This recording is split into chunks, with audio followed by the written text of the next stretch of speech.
In this video, we will be performing a short-term 7-point test in order to demonstrate Gary's ability to autonomously follow a route plan, the accuracy of the route plan, and the ability for ArduPalette to receive a live camera feed from the camera in front of Gary.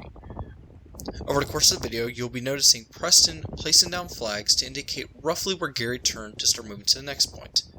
This was, at the time, a good indicator for us to visually see how the route was being mapped out over the course of the 7 minutes of operation.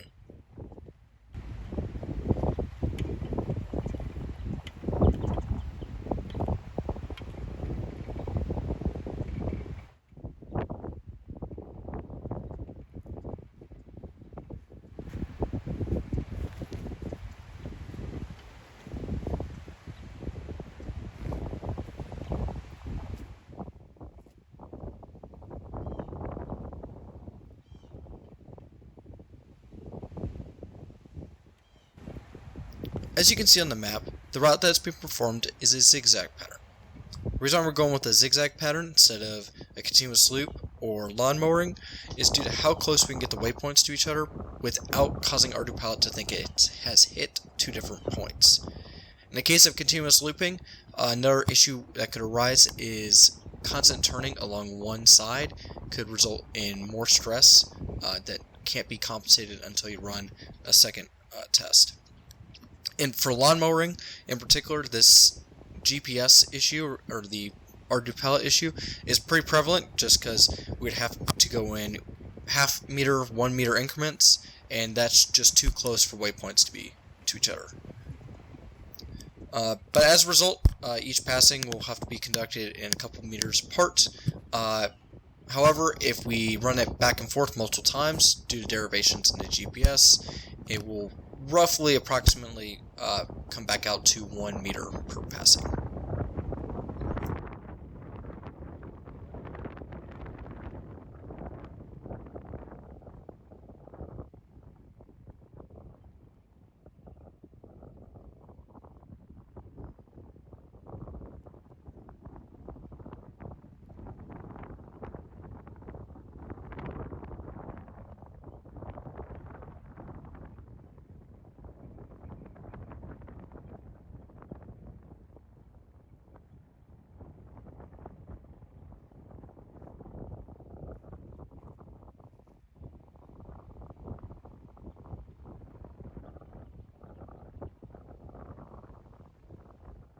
Christian, can you keep an eye on the screen recording?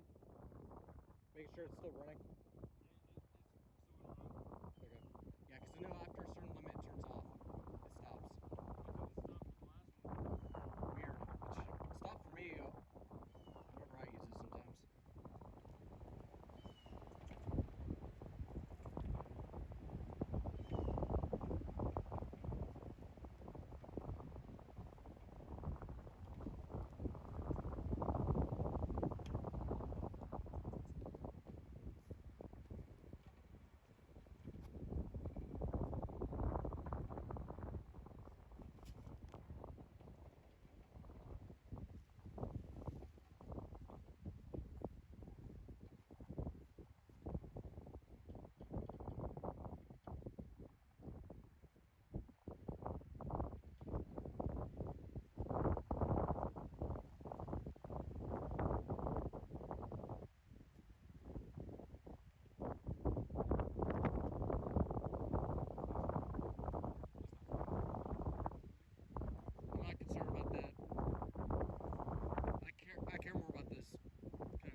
Finally, one more thing I'd like to point out is that if you look over at the camera, you will notice that it displays the battery voltage and battery percentage of the small 2S or 7.4 volt battery.